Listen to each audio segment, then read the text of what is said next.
Bueno, muy buenos días a todos. Mi nombre es Santiago Giraldo y yo les presentaré que es nuestro trabajo de investigación que se denomina las troponinas de alta sensibilidad y predice muerte y hospitalización a un año en pacientes que consultan urgencias por sospecha de una condición cardiovascular. El trabajo realmente no es el trabajo mío, es el trabajo de un grupo de personas grande en el que está incluso Jessy Alberto, que fue el fellow que inició el trabajo el año pasado y presentó la parte inicial. Tenemos a Juan Camilo, a Gabriela, a Juan Pablo, a Alejandra, que son estudiantes de pregrado y fueron parte fundamental del servicio. Y tenemos a los profesores del servicio de cardiología nuestro como coautores del mismo. Entonces, empezaremos y a manera de introducción podremos decir que sin duda las enfermedades cardiovasculares son la principal causa de muerte en el mundo e incluso para el 2017 eran la principal causa de años de vida perdidos en el mundo, seguidos de los trastornos neonatales, de manera que cualquier estrategia que busque mejorar el diagnóstico, el tratamiento o la predicción pronóstica de las enfermedades cardiovasculares tiene una vital importancia, dado que esto podría favorecer el desarrollo de estrategias que mejoren la vigilancia y posiblemente mejoren los desenlaces cardiovasculares de los pacientes que se atienden. Y en nuestro medio hay poca información, al menos del comportamiento de los biomarcadores como la troponina para predicción pronóstica de estos individuos. Hablando específicamente de las troponinas, podemos decir que ellas son un complejo de proteínas involucradas en la contractilidad miocárdica. Las troponinas son tres: hay troponina T, que está unida a la tropomiosina, una troponina C que se encarga de unir al calcio y una troponina I que se encarga de ejercer una función inhibitoria. Y la forma de estimar las troponinas en la actualidad se recomienda usar un ensayo que sea de alta sensibilidad. Cuando evaluamos por qué un individuo puede tener detectables niveles de troponina en sangre, pueden haber muchas explicaciones, desde la apoptosis que pudiera ocurrir en una persona sana sin enfermedad cardiovascular, hasta diversas entidades que pueden acompañar un fenómeno patológico, como el estrés de la pared miocárdica, incluso sin haber necrosis formal del miocardio. La isquemia de lejos, posiblemente la causa más identificada como causa de elevación de troponinas, el trauma directo. Miren que hay fenómenos infiltrativos, por ejemplo, amiloidosis, los fenómenos inflamatorios como la sepsis, entre otras entidades que pudieran llevar a la elevación de los valores de troponina. Y esto pudiera estar presente en síndromes coronarios agudos, por estar presente en el espectro de otras enfermedades. Acá vemos entonces que conforme se mejora la capacidad de detectar niveles séricos de troponina, en más entidades es común documentar elevación de ellos, y esto puede estar presente en individuos sanos o puede tener una elevación patológica conforme la entidad se estudie. Y la gráfica a la derecha muestra una cohorte moderna de causas de elevación de troponina por encima de percentil 99 en un escenario hospitalario. Y miren que en muchos lugares posiblemente los síndromes coronarios agudos ya no son la causa más frecuente de elevación de las troponinas, y hay otras entidades que se usan o como factor pronóstico para estimar el riesgo de los individuos. Entonces, cada vez se usará más este tipo de biomarcadores en nuestro escenario y vale la pena entonces definir su utilidad en el tiempo. Y hablando de los tipos de troponinas, podemos decir que las troponinas podrían denominarse de segunda, tercera, cuarta y quinta generación, o en el nombre tradicional para nosotros en sensible, alta sensibilidad y troponinas ultrasensibles. Miren que las troponinas sensibles son detectables en menos del 50% de la población sana, y todos estos ensayos modernos tienen un coeficiente de variación bajo, menor al 10%, lo cual lo hace un estudio altamente reproducible. Las troponinas de alta sensibilidad conservan este coeficiente de variación y son detectables en más del 50% de la población, y en ocasiones esto asciende hasta el 90% según el ensayo. Y las ultrasensibles, que no las usamos en nuestro medio, permite detectar valores séricos en gente sana hasta en el 95% de población sana. ¿Y qué podemos decir? Que en este momento las troponinas son el biomarcador que son el estándar de oro para el diagnóstico de lesión miocárdica. Y cuando vemos sobre algunas recomendaciones de sociedades sobre la utilidad de la troponina, estas son las guías de síndrome coronario agudo sin elevación del segmento CT, podemos decir que esto tiene una utilidad diagnóstica. Y esta es la recomendación que da la Sociedad Europea de Cardiología: dice que uno debería usar una troponina como diagnóstico de estratificación inicial del riesgo, Y para ello uno pudiera apoyarse a la troponina asociado a otros hallazgos como los síntomas, los signos vitales, los hallazgos del examen físico y el electrocardiograma. Esto digamos que en el abordaje inicial de un paciente en un escenario de un síndrome coronario agudo. Pero ellos nos dan esta información que aparte de su utilidad diagnóstica, las determinaciones seriadas están indicadas o podrían ser usadas para la estimación pronóstica del paciente o nos dan una recomendación 1B. E incluso esta recomendación supera la fortaleza de la recomendación que se da para el uso de algunas escalas de estimación de riesgo pronóstico como lo es el GRACE. Ahora, fuera del escenario de síndrome coronario agudo, las troponinas se han usado en diversas entidades, digamos que con etiologías no isquémicas, y esta es una revisión que intenta evaluar el comportamiento de este ensayo en diversas entidades. Esta tabla 3 evalúa el papel de las troponinas con ensayos de alta sensibilidad en individuos con falla cardíaca congestiva. Aquí ve que está descrito el número de pacientes incluido en el estudio, el punto de corte que se usó para definir que había una elevación anormal y el desenlace primario que era evaluar la mortalidad a entre 2 a 4 años en promedio. ¿Y qué muestra esta tabla, que es una revisión sistemática, que la elevación de las troponinas en esta población con falla cardíaca se asocia a un aumento entre 2 a 3 veces en la probabilidad de morir a 2 o 3 años? Y esto es común a otros escenarios, como los síndromes coronarios agudos, en los síndromes coronarios agudos, perdón, en el accidente cerebrovascular isquémico agudo, en el que, miren de nuevo, hay una elevación importante en el riesgo de tener el desenlace de muerte en individuos que tienen elevación de este biomarcador. Me regresaré a esta tabla. Algo muy llamativo es que la mayoría de estudios pronósticos que se han hecho evaluando el papel de estos biomarcadores han usado la troponina T. Y esto es común a los pacientes con dolor torácico, a los pacientes con falla cardíaca. Digamos que los estudios con Roche, midiendo troponina T de lejos, dominan las publicaciones en este escenario y son escasas las publicaciones evaluando el papel pronóstico de la troponina I en este escenario. Y acá muestra otro escenario que son enfermedades valvulares, en este caso estenosis valvular aórtica, y cómo el biomarcador también pudiera ser usado para estimar el riesgo de morir en el tiempo de los pacientes. De manera que, ¿qué podríamos decir con las troponinas que se han usado tanto en contextos de enfermedad isquémica y no isquémica para estimar el factor pronóstico? Y la mayoría de estudios han usado troponinas T para evaluar al menos la capacidad pronóstica.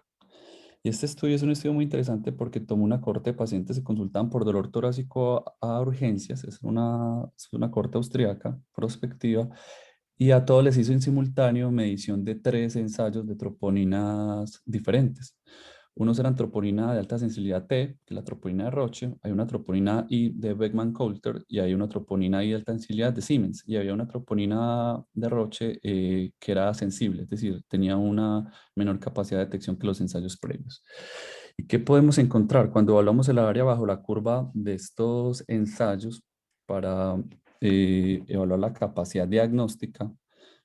Aquí a 30 días vemos que, perdón, para la capacidad de diagnosticar infarto, en esta parte inferior de la tabla vemos que el área bajo la curva de los ensayos es similar. Miren que para la troponina T o para las diferentes marcas de troponina I no hay una diferencia importante en el área bajo la curva para estimar el diagnóstico de infarto agudo de miocardio.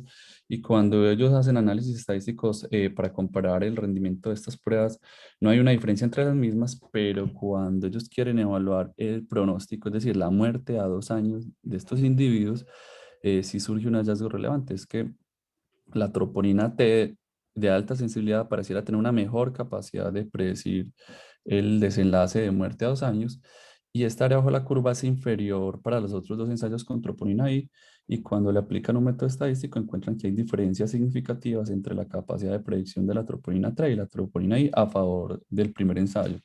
De manera que estos autores con este estudio sugieren que no parece haber una diferencia importante en la estimación diagnóstica de infarto entre las troponinas de alta sensibilidad, pero para la estimación pronóstica queda la duda de si las troponinas T son mejores. Por todo lo anterior, entonces surge la pregunta de investigación nuestra, y era evaluar en una población de adultos que consultaban urgencias con sospecha de una enfermedad cardiovascular si las troponinas I de alta sensibilidad, y en especial es esta marca porque es la que tenemos disponible en nuestro mercado, es infrecuente encontrar en nuestro medio troponinas T de alta sensibilidad, y ya vimos que los estudios soportando la capacidad pronóstica de este biomarcador son mucho menores. Y queremos evaluar entonces si la aleación de biomarcador definido como unos valores por encima del percentil 99, comparándolo con el grupo que tiene valores normales o inferiores al percentil 99, si esto se asocia a un aumento en la probabilidad de tener muerte o hospitalización por cualquier causa a 12 meses luego de la valoración hospitalaria. Esta es entonces la metodología del estudio. Esto era una corte prospectiva de pacientes que asistían a urgencias. No todos se hospitalizaban. El clínico toma la decisión según los hallazgos y los biomarcadores que él solicitaba. Y todos estos individuos debían tener una sospecha de enfermedad cardiovascular. Posiblemente no todos tenían que tener una confirmación de la misma, pero al menos la sospecha de la enfermedad cardiovascular debería ser el motivo de la solicitud. El estudio se hizo en un solo lugar, que fue en el Hospital San Vicente Fundación C de Medellín, y este es el periodo de tiempo del estudio, del 1 de junio al 31 de octubre del 2019. Es decir, esto fue en una época prepandemia. El estudio fue aprobado por el Comité de Ética tanto de la Facultad de Medicina de la Universidad de Antioquia como por el Hospital San Vicente Fundación. Y este ensayo, al no ser un estudio de intervención, simplemente es un estudio de seguimiento y de valoración pronóstica, se considera una investigación sin riesgo. Y los pacientes daban un consentimiento informado de manera verbal en los que aceptaban ser incluidos en el estudio. La población de estudio nuestra entonces eran pacientes que asistían a urgencias por sospecha de una enfermedad cardiovascular en la que el médico que lo evaluaba solicitaba un biomarcador y esto quedaba a criterio de él, digamos que no interveníamos en esta fase. Y algo muy importante es que tanto el estudio adicional y el manejo que se le ofrecía al paciente quedaba a discreción del médico tratante, de manera que nosotros no interveníamos en el manejo de esta cohorte. ¿Qué diagnósticos presuntivos podían incluirse en el estudio nuestro? Eran ellos, más no eran limitados a estos diagnósticos. Podían ser pacientes que consultaban por un dolor torácico no específico a urgencias, por sospecha de un síndrome coronario agudo, falla cardíaca descompensada, embolia, arritmias cardíacas, pericarditis, entre otras entidades. Y estos eran los criterios de inclusión: individuos que tuvieran más de 18 años, que al menos tuviesen una medición de una troponina I de alta sensibilidad temprano, consultaron a la institución en el servicio de urgencias y en la que el motivo de la solicitud fuese la sospecha de una enfermedad cardiovascular.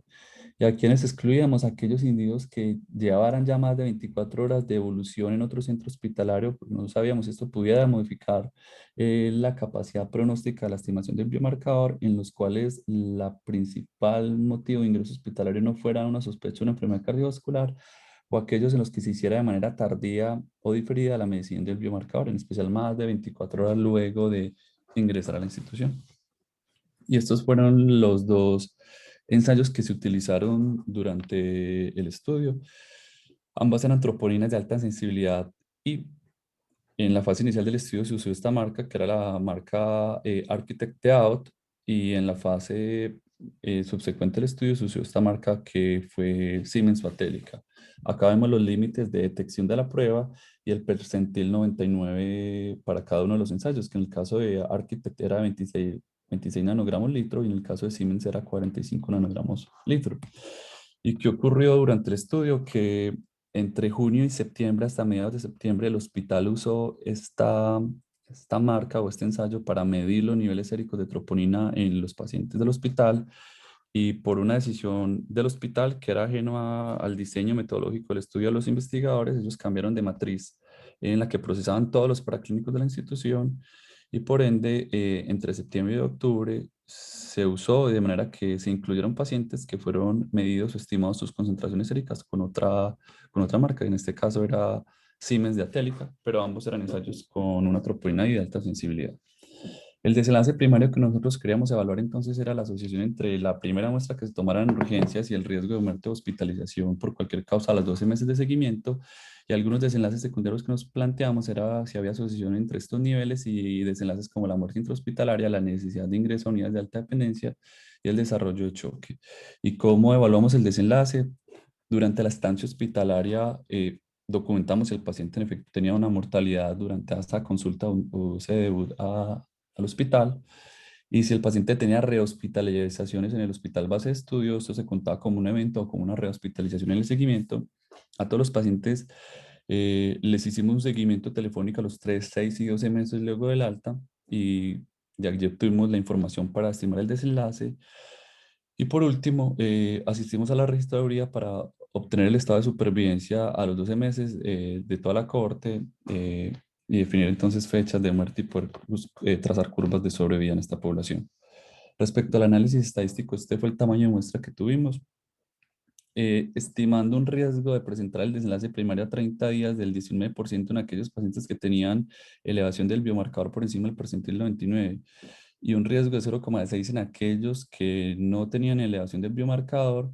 Esto nos daba una muestra de 268 pacientes para lograr un poder del 80% con este intervalo de confianza del 95% al estudio. Y teniendo presente esta muestra, nosotros hicimos una captación de consecutiva en el periodo escrito que ojalá superase el tamaño de muestra que calculamos, nos iba a permitir encontrar diferencias para el desenlace primario que nos planteamos.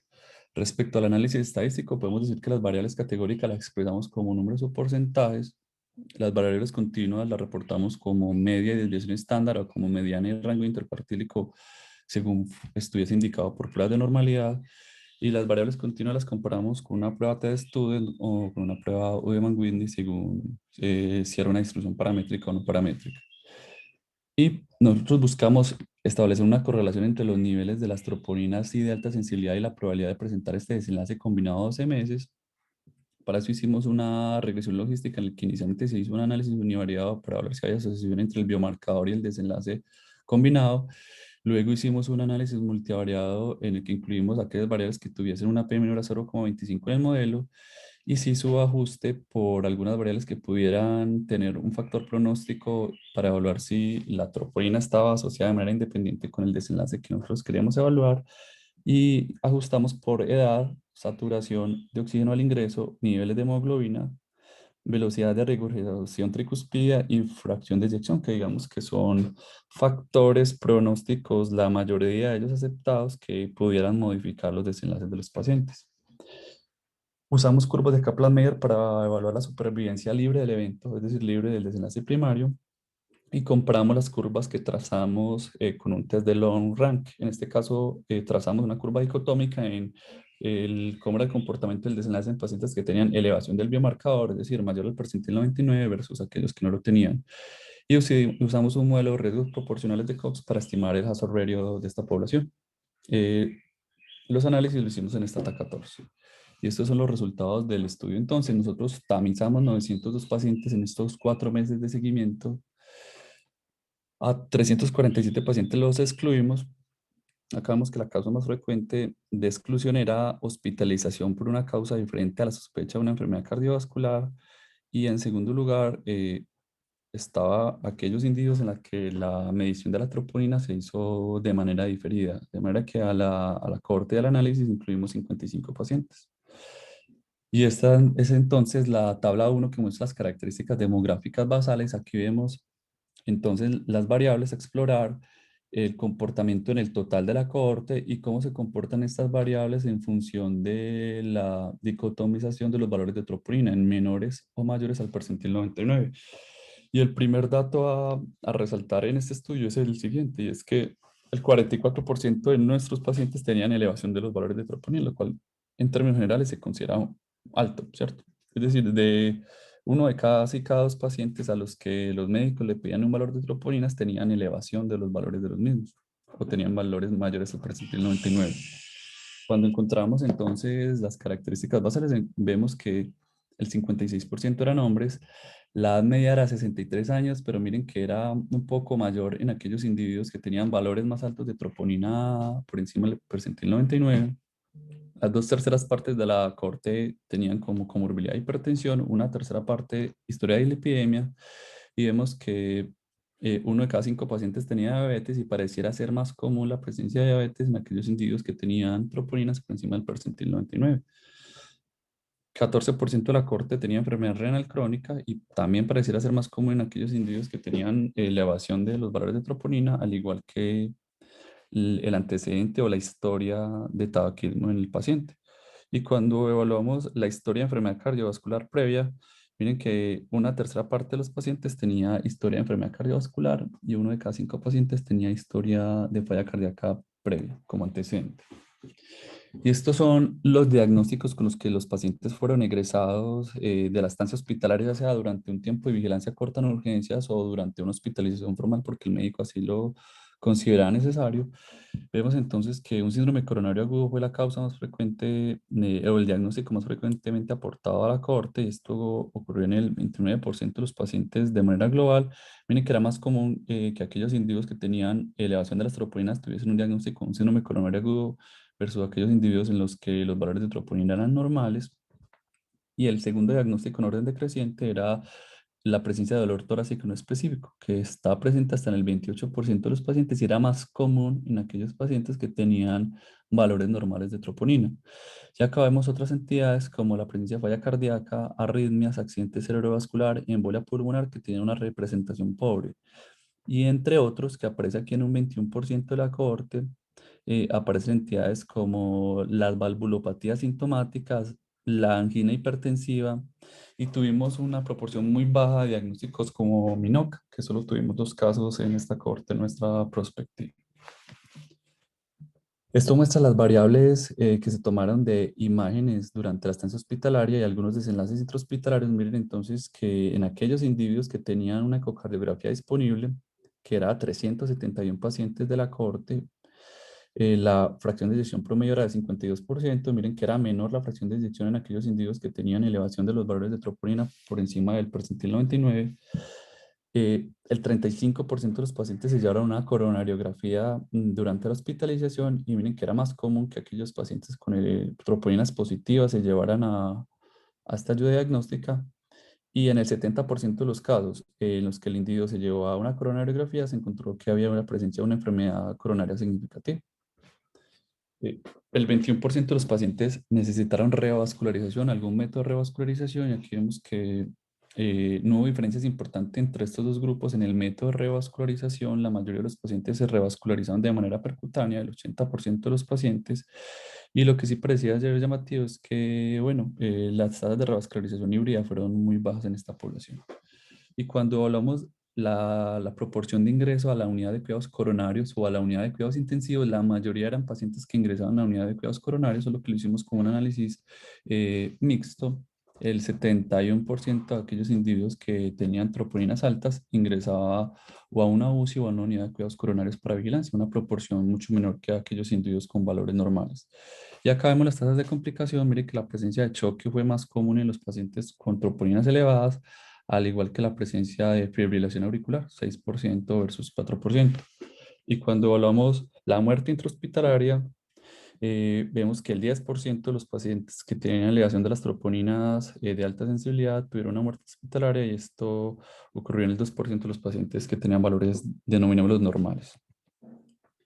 Y este es el desenlace primario del estudio entonces, que era evaluar este compuesto a los 12 meses. Ocurrió de manera global en el 51% de los casos, lo cual es mucho, ¿cierto? Hubo una proporción muy alta de desenlace en esta corte, y era mayor en aquellos individuos que tenían valores positivos o valores elevados de troponinas, siendo el 64% en aquellos con valores mayores al percentil 99 versus 42% en aquellos que tenían valores normales. Y cuando evaluamos el desenlace como muerte aislada por cualquier causa, de manera global era 13%, y esto era tan alto como el 19% en aquellos que tenían troponinas positivas versus 8% en los que no.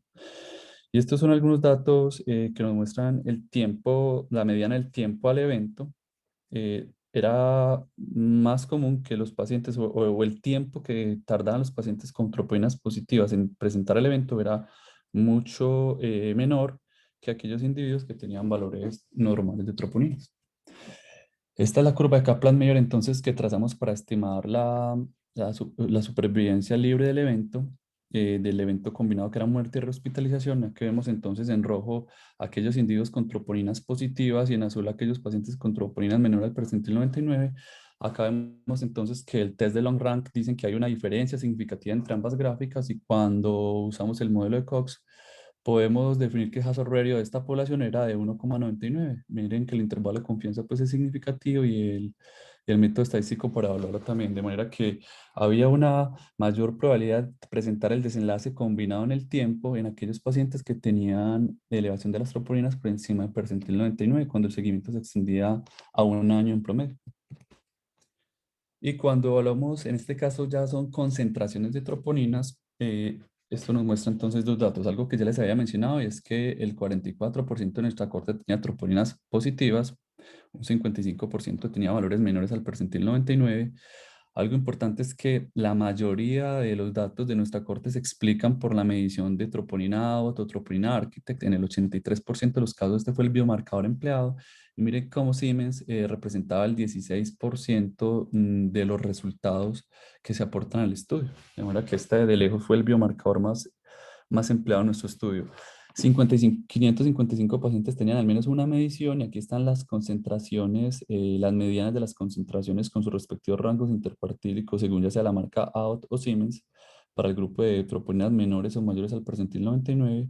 Mire que solo 140 pacientes, es decir, el 25% de la muestra tenía una segunda medición de troponina y algo muy importante es que no había diferencias aparentemente importantes entre el primer valor y el valor pico de las troponinas. Y esto posiblemente lo vemos más fácil en esta gráfica. Acá vemos en azul y en verde para troponina de Abbott y los valores de la primera medición en urgencias y del valor máximo obtenido durante la estancia hospitalaria. Esto aplica entonces para troponina Abbott, en este caso en magenta y en ocre para la troponina Siemens. Miren que no había diferencias muy importantes entre la primera muestra que se obtenía con los biomarcadores y la estimación del valor máximo durante la estancia hospitalaria. Eran muy similares. De hecho, cuando corrimos análisis para evaluar si el valor máximo obtenido durante la estancia hospitalaria mejoraba la capacidad pronóstica, encontramos que realmente era igual a la capacidad pronóstica que se obtenía con la primera medición de las troponinas en el servicio de urgencias. Y este análisis nos muestra la relación que hay entre las concentraciones de troponina, en este caso solo lo trazamos con troponina Architect, que explicaba el 80% de las mediciones que usamos, con la probabilidad de presentar el desenlace. Miren entonces como una relación lineal entre el aumento gradual en las concentraciones de troponina y de alta sensibilidad y la probabilidad de tener el desenlace primario o el combinado del estudio. Y esto luego lo llevamos a un análisis multivariado para evaluar entonces si la troponina de manera aislada, le hicimos una regresión logística para evaluar si ajustando por otras variables que tienen factores pronósticos o que pudieran explicar parcialmente este hallazgo, si se sostenía la asociación entre lo que hemos encontrado con los análisis previos y vemos que luego ajustar por edad por los niveles de oxigenación al ingreso, los niveles de hemoglobina, la fracción de eyección y la velocidad de regurgitación tricuspidia, el orruerio de los valores elevados de troponina era de 2,22 y vemos que esto conservaba pues su asociación significativa, de manera que el biomarcador de manera independiente predecía el desarrollo del desenlace a 12 meses. Y cuando hacemos un análisis exclusivo de aquellos individuos que no tienen síndrome coronario agudo, es decir, ¿qué pasa eh, si excluimos esta población que no tiene esta sospecha de síndrome coronario agudo y corremos la misma regresión logística? Encontramos que se conserva la asociación entre la elevación de la troponina y alta sensibilidad por encima del porcentaje 99 con el desenlace primario a 12 meses e incluso el estimativo puntual parece aumentar, pero también aumenta el intervalo de confianza al diluir posiblemente el N de la muestra. De manera que a manera de conclusión, podemos decir que este estudio pragmático, que digamos que tenía pocos criterios de exclusión, los valores de troponina de alta sensibilidad por encima del percentil 99 en la primera muestra tomada en urgencias, se asociaron de manera independiente y significativa con un mayor riesgo de muerte o hospitalización a 12 meses. Este fue el horario que encontramos. Y recuerde que la población eran indios y se consultaban por una sospecha de la enfermedad cardiovascular. A manera de discusión, entonces, tendré cuatro tópicos para discutirlo y es que, primero, nosotros encontramos que en el estudio hay una asociación entre los niveles de troponina y el desenlace de muerte o hospitalización. Veamos que esto se ha reportado en otras cohortes y esta es una cohorte retrospectiva del Reino Unido con más de 250.000 pacientes de 5 centros con servicios de urgencias que evaluaba el comportamiento entre los niveles de troponinas y aquí lo dividían en veces por encima del percentil 99, en este caso sería entre 0,5 y una vez, entre una y dos veces, etcétera, hasta más de 100 a 1000 veces el percentil 99 del ensayo de la prueba. Y esto nos muestra dos o tres cosas. Uno, que parece haber una relación entre la magnitud de la elevación de la troponina y la probabilidad de tener el desenlace de muerte en el tiempo, que en esta corte el seguimiento fue a 36 meses. Dos, cuando evaluamos en amarillo y en morado, que son aquellos valores que en los que las troponinas son menores al percentil 99, miren que incluso pareciera haber un aumento en el riesgo de aquellos individuos que aún conservan valores normales en amarillo respecto a aquellos pacientes que tienen valores más normales o valores más bajos. De manera que pareciera ser que las elevaciones sutiles de las troponinas, incluso dentro de rangos considerados habitualmente normal, parecen predecir la mayor probabilidad de tener el desenlace al tiempo, pero de lejos sí podemos ver que sí hay un salto muy grande cuando uno toma como definición de anormalidad valores por encima del percentil 99. Aquí sí vemos que hay una separación importante entre las gráficas. Y algo también importante de este estudio es que en esta cohorte de pacientes se consultaban por cualquier causa y se le tomaba una medición de troponínas en urgencias. Esto no hacían una exclusión por entidades cardiovasculares específico. Algo importante de esta cohorte es que la mayoría de los desenlaces ocurrían entre los primeros 6 a 8 meses. De manera que el tiempo nuestro de seguimiento a 12 meses posiblemente era un tiempo de vigilancia adecuado para estimar los desenlaces que queríamos medir.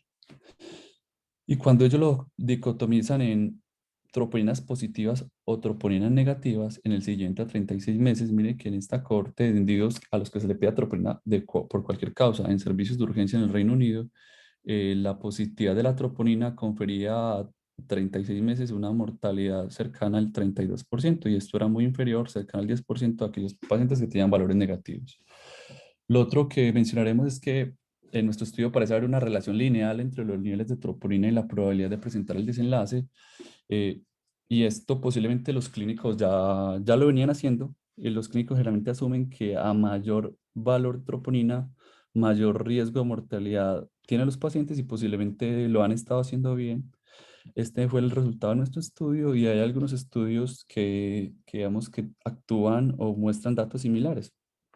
En esta fue la corte que les mostré austríaca previamente, que de manera prospectiva le midió 3 ensayos diferentes a pacientes con dolor torácico. Estos eran individuos con sospecha de dolor torácico. Y miren cómo parece haber una relación lineal entre la elevación de las troponinas y el riesgo de presentar el desenlace de muerte a 2 años. Y algo que ya les mostraba con la corte del Reino Unido también es que, si bien este es el percentil 99 y conforme estos pacientes tienen valores más altos, aumenta la probabilidad. Mire que también parece sugerir esta corte que valores elevados, incluso dentro del rango de normalidad, parecen conferir una predicción pronóstica en este paciente. Y esto sería algo posiblemente a explorar en nuestra corte. ¿Qué pasa con aquellos individuos que tienen valores menores al percentil 99, pero que tienen biomarcador detectable?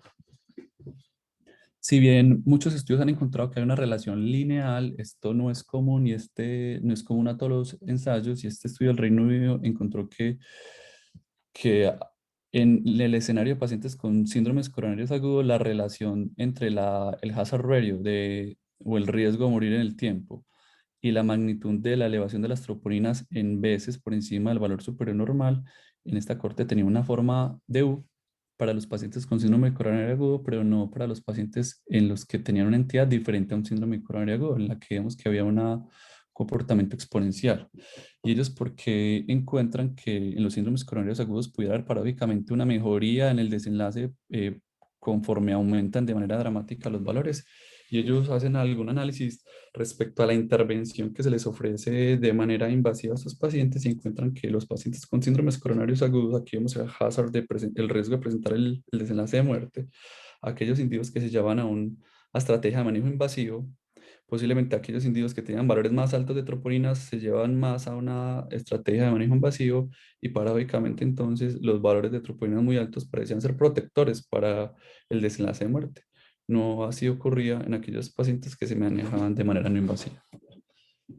Otro punto a discutir es si la primera muestra de troponina, que la primera muestra de troponina obtenida al ingreso en nuestro estudio, es útil para estimar el pronóstico de los pacientes.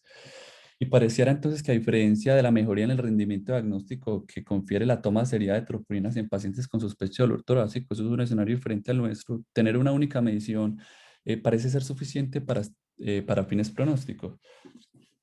Y este estudio muestra un hallazgo similar, y esta aquella cohorte de pacientes que consultaban por dolor torácico, y ellos tomaban valores al momento cero, a la hora, a las 2 horas, a las 3 horas, a las 6 horas, y evaluaban cuál era el valor máximo de estos individuos.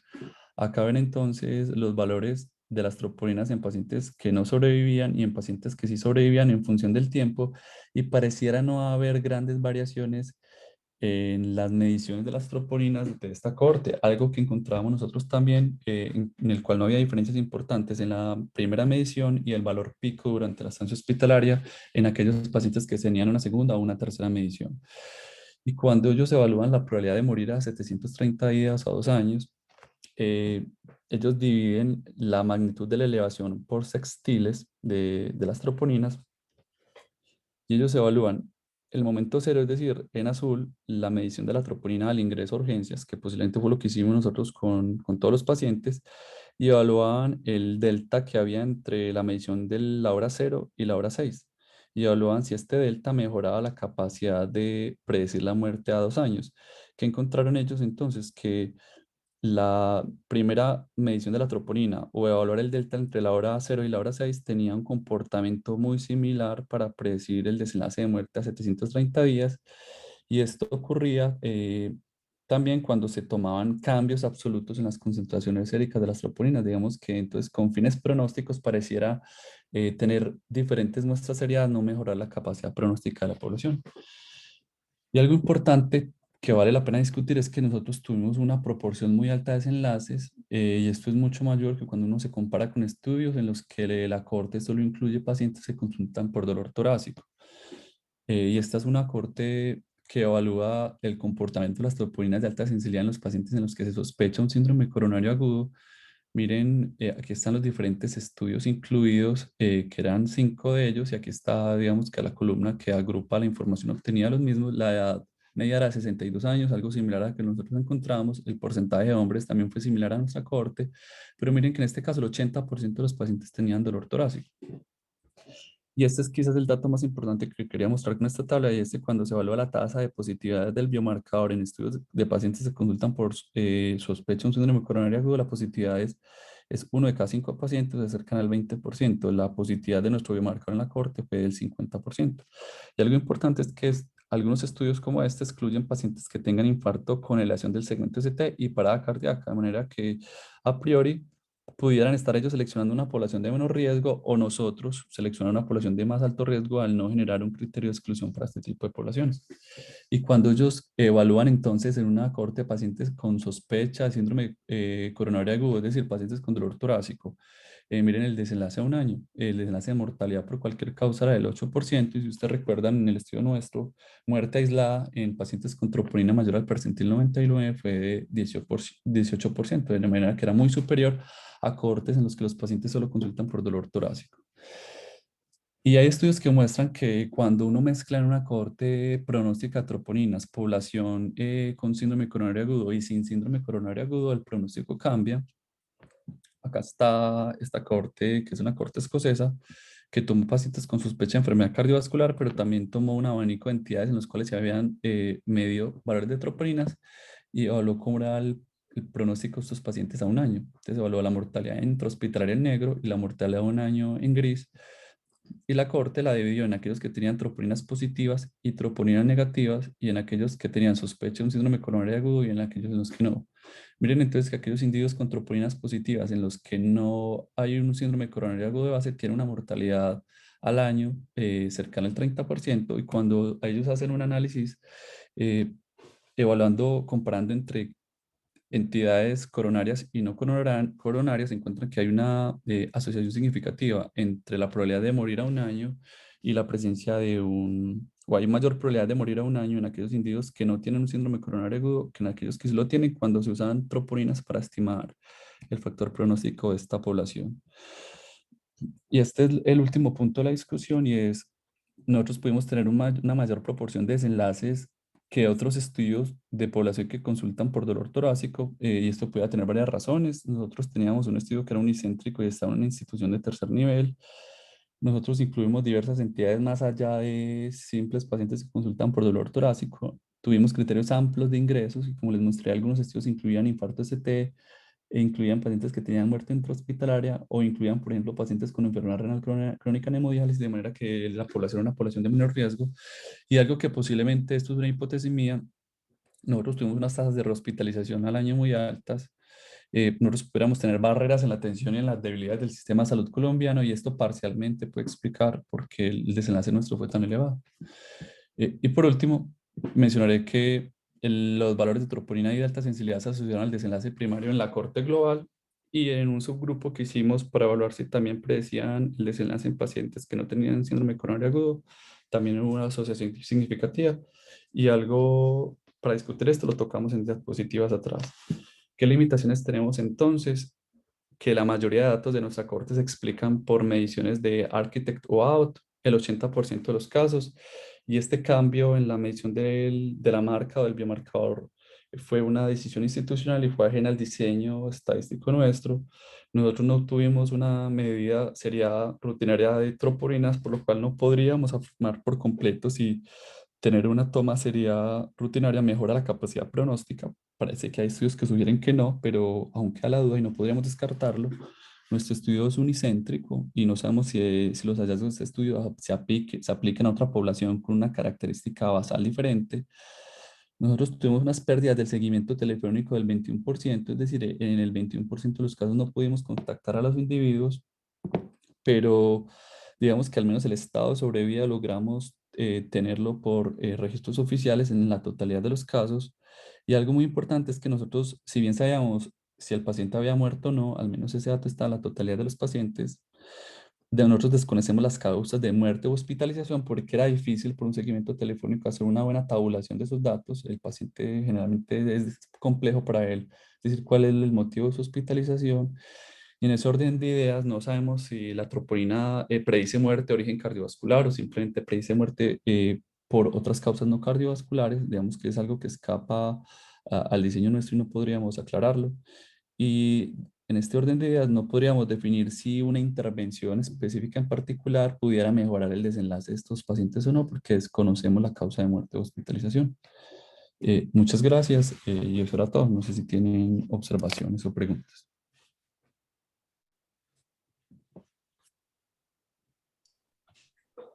Bueno, muy bien, entonces le damos la palabra a los dos jurados, doctor Rodelo, doctor Rodríguez, no sé cuál de ustedes dos quiera empezar.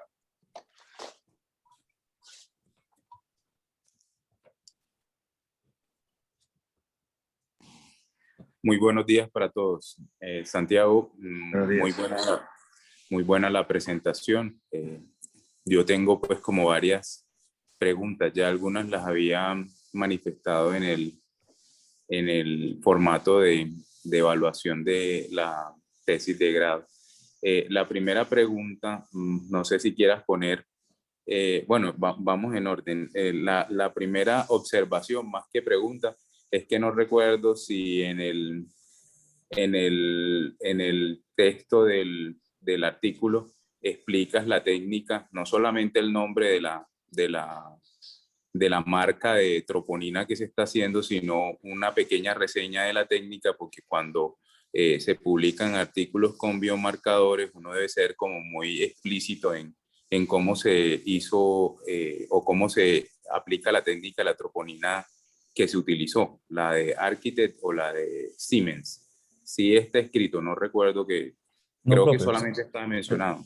Sí, solo mencionamos la marca y los valores de referencia como para la interpretación, pero no hacemos un énfasis Ah, como en el procesamiento y en la misma. Entonces, yo creo que es una muy buena observación para... es posible que te toque ampliarlo un poquito porque, por ejemplo, yo que tengo un artículo con dímero D con el doctor Fabián, fue una de las observaciones de la, pues de la revista y de los editores que había que ampliar un poco más la técnica del biomarcador. Ya la segunda pregunta va en relación con los resultados obtenidos. En el análisis multivariado que hicieron para determinar pues, los factores pronósticos donde evidencian lo de el valor de troponina, veo que solamente incluyeron pues, variables como cardiovasculares. Y en las tablas iniciales exploratorias donde miraron qué cosas eran más frecuentes o no en un grupo y en otro, estaba la diabetes, estaba la enfermedad renal crónica, si mal no recuerdo, y había diferencias en la fracción de eyección. Entonces, quería saber si ustedes exploraron en esas variables en otro análisis multivariado o sencillamente no dio en el univariado y no se metió en el análisis final. Profe, la fracción de eyección sí la incluimos como en el análisis. La comorbilidad de enfermedad renal crónica, yo creo que esa no la exploramos y no la metimos dentro del análisis, aunque sí corrimos otras variables, esa específica enfermedad renal crónica, que sí parecía haber una simetría en la distribución de los pacientes. Yo creo que esa en particular no la incluimos dentro del análisis de la regresión logística, pues. Entonces podríamos evaluar qué pasa. Y la diabetes, Diabetes, profe, no lo recuerdo, sinceramente. No, no recuerdo si lo... porque el problema con la de la enfermedad renal crónica era que era muy poquita población, creo que era como el 12% nada más o 13%, pero la diabetes sí era en una mayor proporción. Y respecto a eso también tenía una pregunta si corrieron la fracción de eyección como una variable continua o como una variable dicotómica.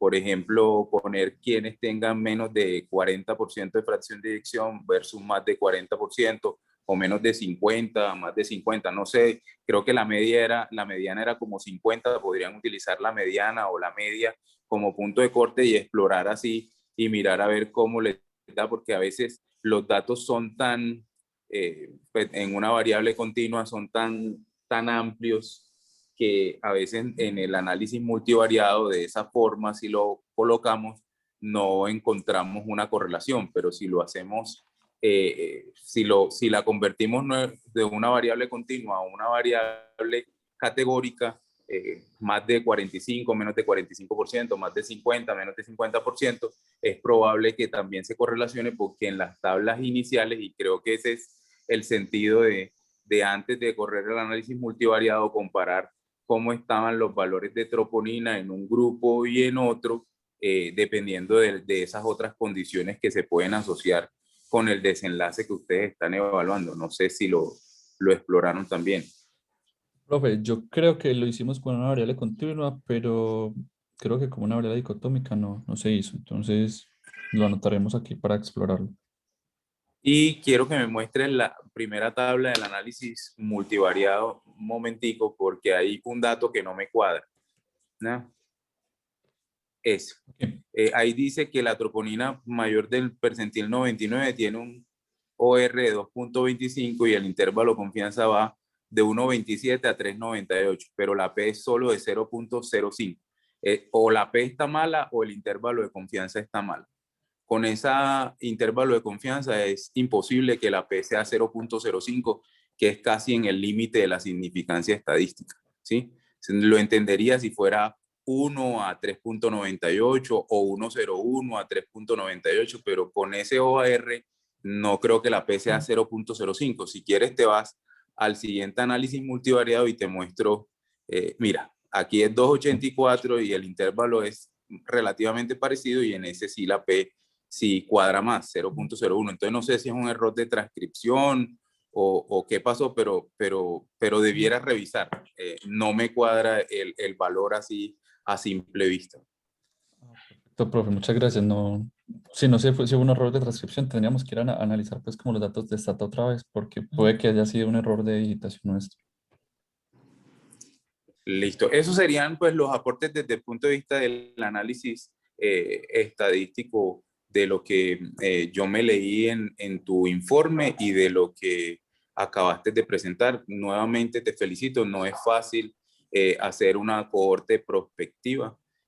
Sabemos las limitaciones que puede tener el estudio tú las mencionaste al final, sobre todo ese 20% en el cual no podemos o no pudieron contactar para recolectar la información, pero se trató de suplir esa falta de contacto, por lo menos mirando el registro de si estaba muerto o vivo, de acuerdo a la página del DANE.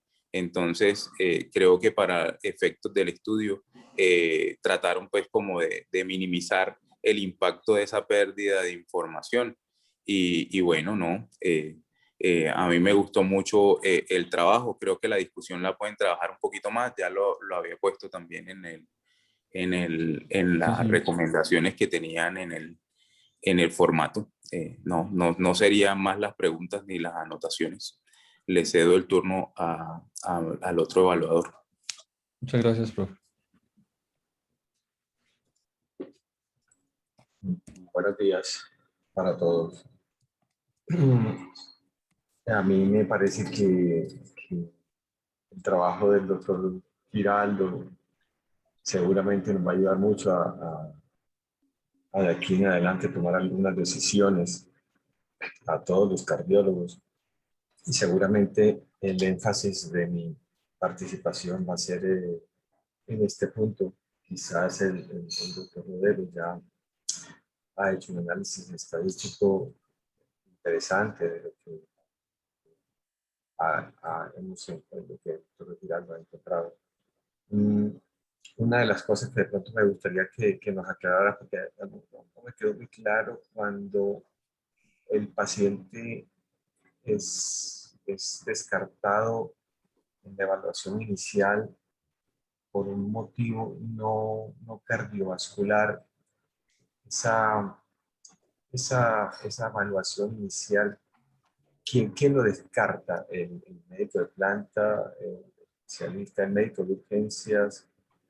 ¿Quién hace esa primera, quién descarta ese paciente que tiene un motivo no cardiovascular para el Eh, ingreso al estudio? sí, doctor, digamos que los pacientes todos consultaban el servicio de urgencias de San Vicente. Sí. Nosotros no tabulamos como de manera prospectiva quién era el médico que evaluaba al paciente. Con totalidad, todos tuvieron al menos un filtro inicial del médico general y posiblemente entre el médico general, el urgentólogo y el internista habrán visto la mayoría de los pacientes. Muchos pacientes, por ejemplo, aquellos que eran dolores torácicos no específicos, que cuando uno diligenciaba la base de datos eran pacientes jóvenes, 40 años, ejemplo, con dolor torácico atípico le tomaban una troponina, una creatinina, como para calcularle unos puntajes de predicción pronóstica validados para ello, y el paciente luego una estancia corta en urgencias era enviado a casa. Entonces, esos pacientes como de más bajo riesgo en su abordaje, generalmente solo eran evaluados por el médico general, y aquellos que tienen una situación más compleja, generalmente el médico general no es nunca el tratante de los pacientes en el servicio de urgencia del hospital, entonces siempre lo dirige a otra especialidad, en general medicina interna. Neurología, había algunos casos de accidente cerebrovascular que entraron a la corte, pero sería el médico general para los dolores torácicos no específicos, que era un porcentaje importante, y posiblemente medicina interna fue la persona que evaluó el resto de los pacientes. Ahora lo tabulamos como tal, no se nos ocurrió en su momento evaluar cuál médico fue, de manera que esto es algo que yo podría decirle de la apreciación durante la conducción del estudio, pero no podría darle un dato certero de con qué proporción el paciente fue evaluado por un médico o por otro. Ok. Eh, Tú sabes que nosotros lo que nos dedicamos a los cardíacos en nuestro trabajo diario, eh, siempre tratamos de ofrecer una revascularización completa a los pacientes que se presentan con síndromes coronarios agudos. A mí me ha llamado la atención en este punto específico la tasa de los pacientes coronarios, por supuesto, la tasa de revascularización de 21%. Eh, la verdad no sé, generalmente uno tiene unas tasas de revascularización un poco más altas en sus pacientes, póngase no sé, un poco más de la mitad, 50% más. No sé si este valor del 21% también puede explicar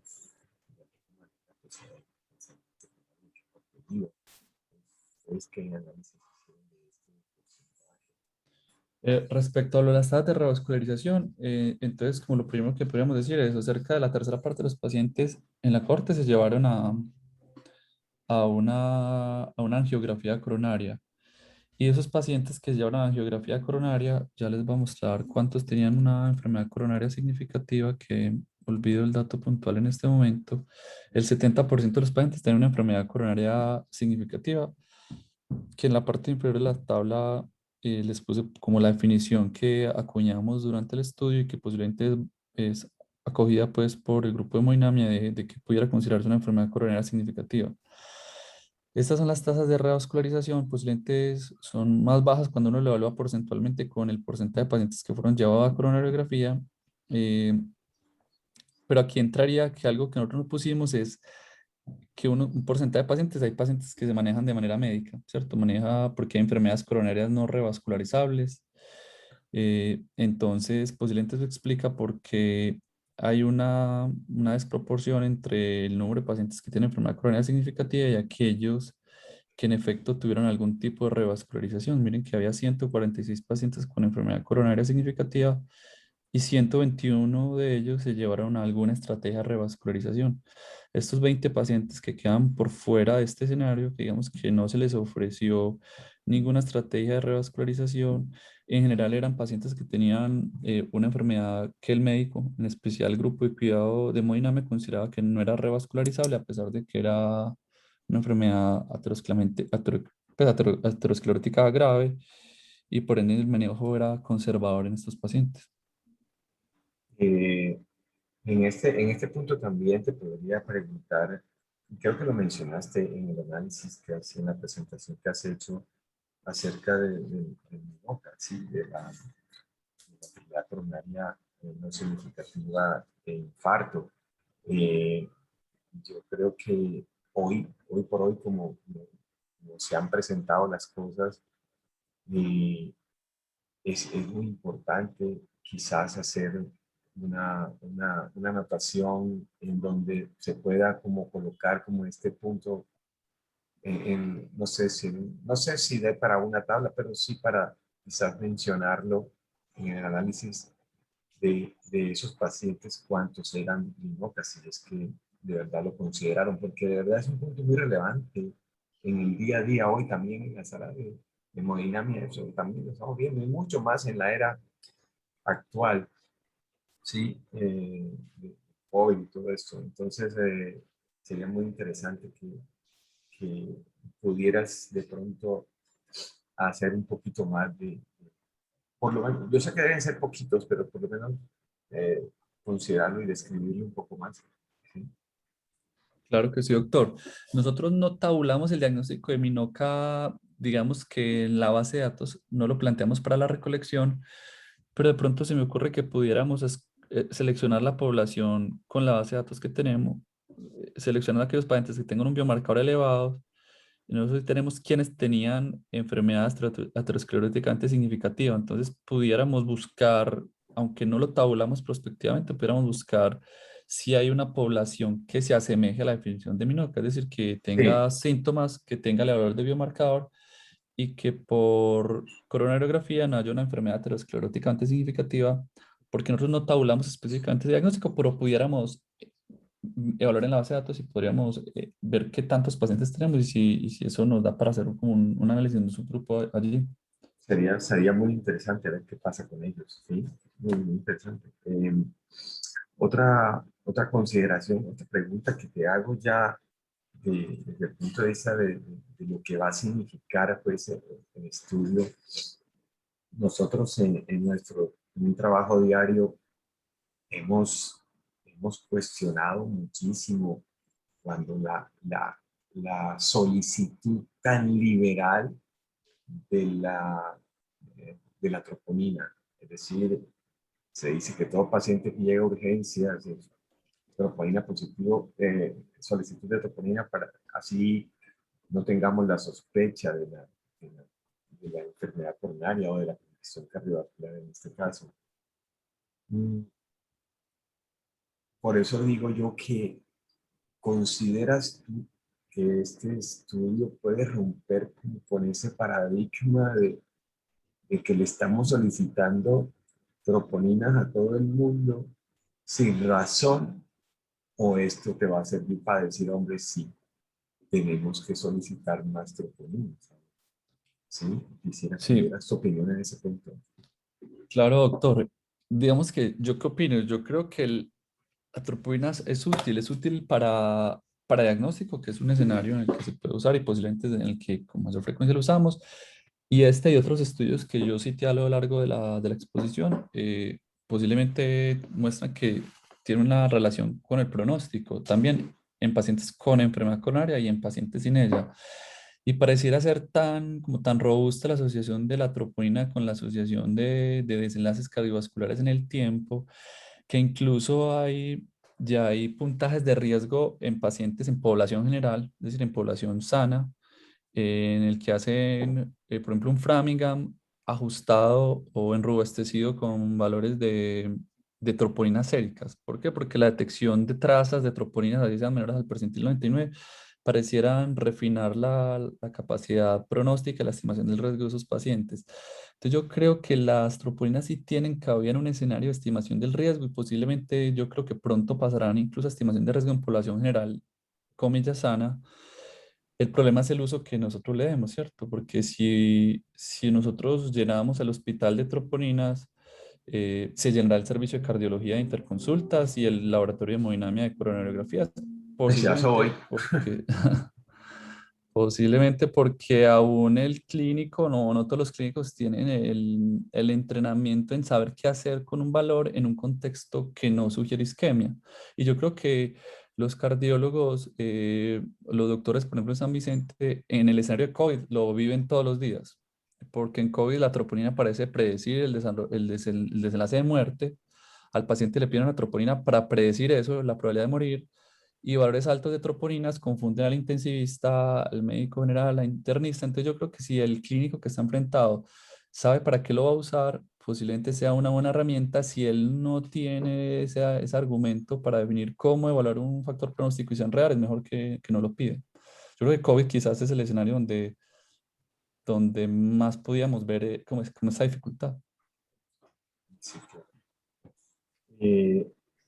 No, Santiago, yo la verdad sí quisiera felicitarlos a todos por este trabajo. Creo que va a ser un punto de partida para muchas otras cosas que podamos pensar con relación a la determinación de las toponinas y a su pronóstico.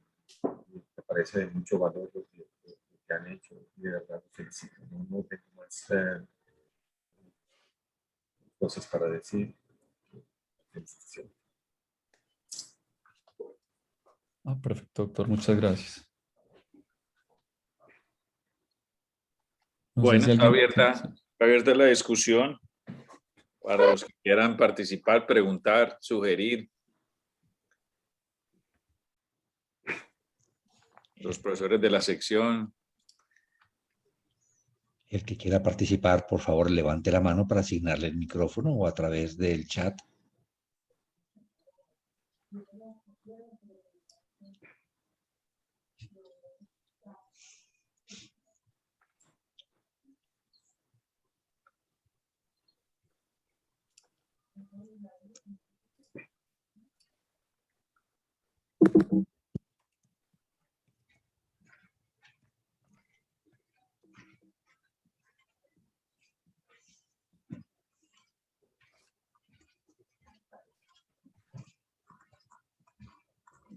Doctor Gándara, doctor Edison, Yesid, que debe estar por ahí. Yo sí acabo de levantar la mano. Vamos a ver si soy capaz de dársela. Doctor Alberto, tiene el micrófono disponible. Hola, buenos días, ¿cómo están? ¿Me confirman si me escuchan? Sí, señor, adelante. ¿Cómo han estado todos? Un placer saludarlos. Digamos que muchas gracias. Tremendo trabajo el de Santiago. Digamos, al ser uno de los autores de este trabajo es muy, pues digamos que lo llena a uno de regocijo ver pues como este trabajo como fue de grande y como fue como dispendioso y todo y se logró sacar adelante. Yo creo que hay algunas cosas para resaltar de esto y algo que anunciaba el doctor Rodelo y es las dificultades a las que uno se enfrenta cuando intenta desarrollar en nuestro medio un trabajo prospectivo, ¿cierto? Y más un trabajo para poder optar a un título de subespecialista en la cual uno se ve como corto de tiempo, bueno, muchas cosas. Esperamos que, digamos que este trabajo creo que aportó muchas cosas, nos dio una perspectiva muy interesante de la troponina, unos datos aplicables a nuestro medio, a nuestros pacientes, que si bien es unicéntrico, digamos es algo que permite tener algo de información local y yo siento que eso es muy valioso.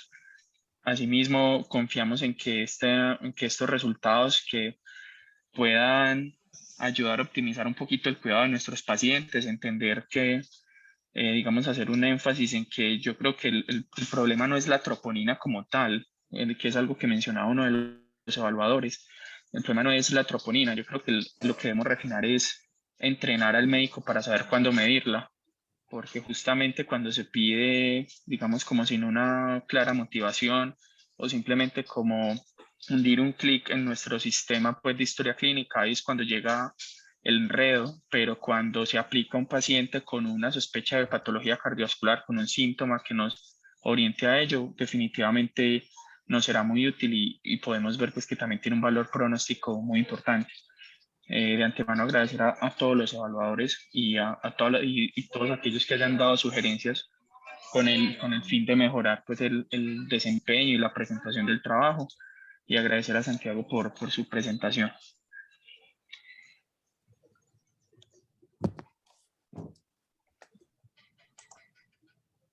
Muchas gracias, Sid.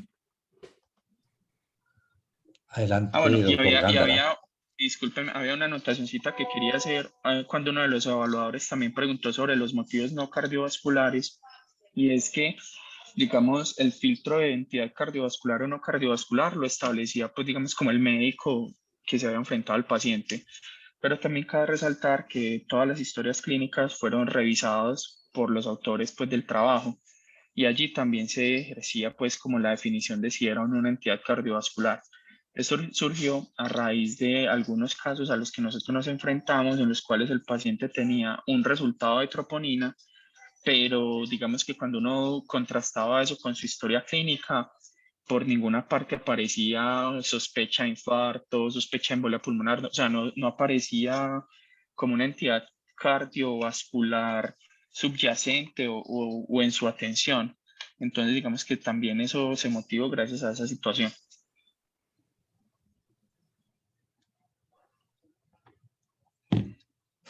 Doctor Jairo, adelante. Muchas gracias, profesor. Muy buenos días para todos. Santiago, felicitaciones por el trabajo que adelantaste, el análisis, la presentación de los datos y, por supuesto, la sustentación suficiente que has hecho de precisamente este trabajo. Yo creo que los datos son nuevamente valiosos por la descripción de nuestra población y la asociación con el pronóstico de esta población tan heterogénea, vinculando la troponina con precisamente los desenlaces adversos, y ese es uno de los problemas clínicos que a veces tenemos, y es predecir cómo le va a ir a nuestros pacientes luego del egreso, cómo le va a ir dentro del hospital y qué grado de seguimiento, qué grado tan complejo puede ser ese cuidado que debe recibir nuestro paciente, ya sea en el escenario hospitalario o ya derivado a la consulta externa. Y yo creo que esta es como una de las grandes enseñanzas que nos trae este estudio que adelantaron, y es precisamente refinar ese valor pronóstico y darle el valor pronóstico que tiene un examen de laboratorio en este caso, sabiendo que esos pacientes probablemente probablemente no tienen desenlaces peores en el seguimiento cercano y tanto a los 12 meses, y que probablemente exijan de nosotros una actitud mucho más alerta, un cuidado mucho más juicioso o un seguimiento mucho más estrecho. No, felicitarte por el trabajo y por la presentación, y creo que los datos son de interés local, regional. Yo creo que amerita una publicación, o por lo menos someterlo a una publicación que tenga un alcance mucho más mayor y una visibilidad más amplia. Muchas gracias, profe. Yo creo que posiblemente el mensaje más grande del estudio viene de algo que usted acaba de afirmar, y es eso de qué sirve saber si el paciente le va a ir más mal o no. Posiblemente de que si uno sabe que le va a ir más mal a ese paciente, toca hacerle un seguimiento más estrecho, abrirle el ojo. Como yo le decía, una limitación es que nosotros no sabemos cuál fue la causa de la muerte, y eso no lo pudimos determinar, de manera que yo no podría afirmar, póngale estatina al paciente basado en esa troponina que le tomamos en urgencia, o póngale ASA, de manera que intervenciones puntuales que intenten modular el pronóstico del paciente no podríamos definirlas con los datos que tenemos, pero sí sabemos que el paciente tiene un peor pronóstico, que se rehospitaliza, y las tasas de rehospitalizaciones fueron muy altas. Fueron tasas en el grupo de troponas de alta sensibilidad o de troponas elevadas. Las rehospitalizaciones fueron tan altas como el 40% un año. de manera que muy posiblemente algo el médico que siga al paciente en el tiempo podrá intervenir para evitar ese tipo de situaciones.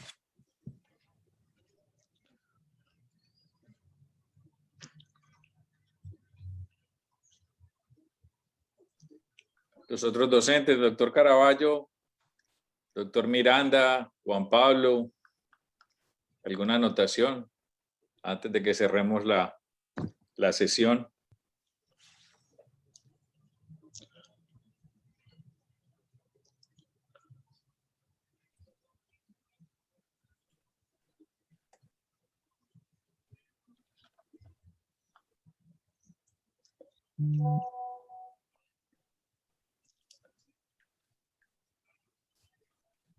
Bueno, yo creo que si no hay más anotación en su discusión, podemos dar por cerrada la discusión. A los dos jurados, muchas gracias por participar y colaborar con la evaluación del trabajo de investigación de nuestro fellow. Creo que hizo una presentación bastante clara, bastante transparente de los resultados y lo que se hizo, las dificultades y las limitaciones metodológicas que se tuvieron.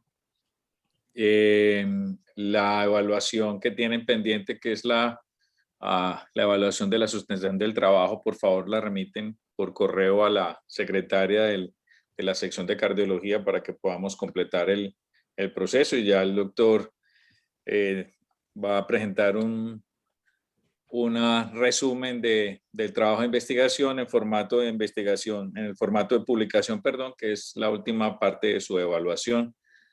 Muchas gracias a todos y feliz día. Muchas gracias a todos por conectarse y gracias a los evaluadores por las observaciones para mejorar el trabajo. Felicitaciones y buen día. Felicitaciones. Muchas gracias, profe.